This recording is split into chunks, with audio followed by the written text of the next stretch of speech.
முதலமைச்சர் விஜயன் உத்தரவின்படி மூடப்பட்ட 500க்கும் மேற்பட்ட டாஸ்மாக் மதுக்கடைகளில் பணிபுரிந்த ஊழியர்களுக்கு மாற்றுப்பணி வழங்கப்படும் என்று அறிவிக்கப்பட்டிருக்கிறது. இது தொடர்பான கூடுதல் விவரங்களோடு இணைகிறார் எமது செய்தியாளர் சரவணன். வணக்கம் சரவணன், உங்களிடம் இருக்கும் தகவல்களை சொல்லுங்கள்.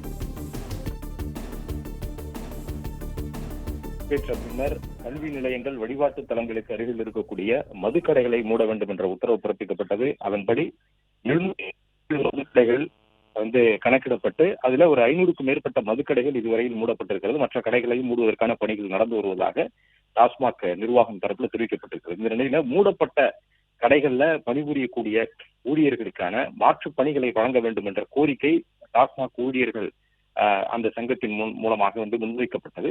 இதனைத் தொடர்ந்து தற்பொழுது டாஸ்மாக் மேலாண் இயக்குனர் அதனுடைய மண்டல மேலாளர்கள் மற்றும் மாவட்ட மேலாளர்களுக்கு ஒரு சுற்றறிக்கையை வெளியிட்டிருக்கிறார். அதுல மூடப்பட்ட கடைகளில் பணிபுரிந்த அந்த பணியாளர்கள், விற்பனையாளர்கள் உட்பட அந்த ஊழியர்கள் அனைவரையுமே பணி மூப்பு அடிப்படையில, அவர்களுடைய வயது மூப்பு அடிப்படையில அவர்களுக்கு அருகில் இருக்கக்கூடிய கடைகளுக்கு மாற்று பணிகளை வழங்க வேண்டும்.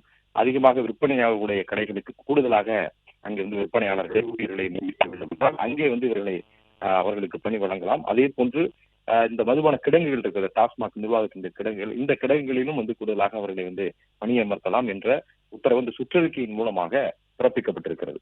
பிளே ஸ்டோர் மற்றும் ஆப் ஸ்டோரில் இருந்து பாலிமர் செயலியை QR கோடு மூலம் பதிவிறக்கம் செய்யுங்கள்.